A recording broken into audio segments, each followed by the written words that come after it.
Северо-осетинские вольники вернулись в республику с победой. Заурбек Седаков, Артур Найфонов и Сергей Козырев завоевали золото на чемпионате России по вольной борьбе. Встретить чемпионов в аэропорту собрались десятки болельщиков, и наша телекомпания не осталась в стороне. Алана Томаева пообщалась с вольниками и узнала, к чему спортсмены будут готовиться дальше.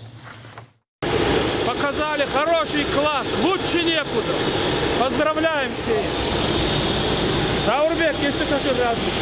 Чемпион будущей Олимпиады.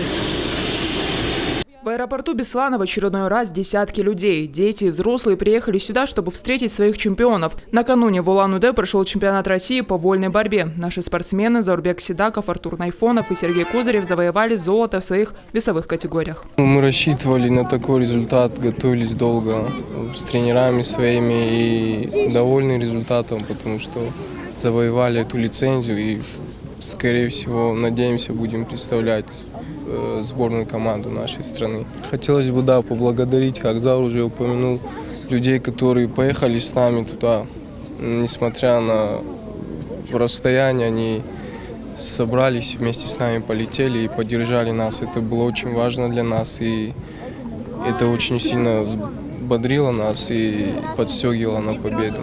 Победа в чемпионате России дает возможность нашим спортсменам в составе сборной страны участвовать в Олимпийских играх в Токио в этом году. Сейчас борцы благодарят всех, кто поддерживал их в эти дни. Хочу поблагодарить каждого, кто за нас болел, кто переживал, кто сидел у экранов, кто полетел такую дальнюю дорогу. Это наши старшие там были. Спасибо им большое. Спасибо тем, кто нас сегодня встретил. Спасибо этим младшим поколением. Очень приятно, конечно. Чувствую себя неплохо. Конечно же, когда выигрываешь, человек всегда себя хорошо чувствует.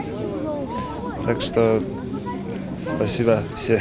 Трехкратный чемпион России по вольной борьбе Заурбек Седаков отметил, впереди много работы. На Олимпиаде в Токио осетинские спортсмены настроены завоевывать только золото. Алана Томаева, Хета Гапоев. Новости Осетии.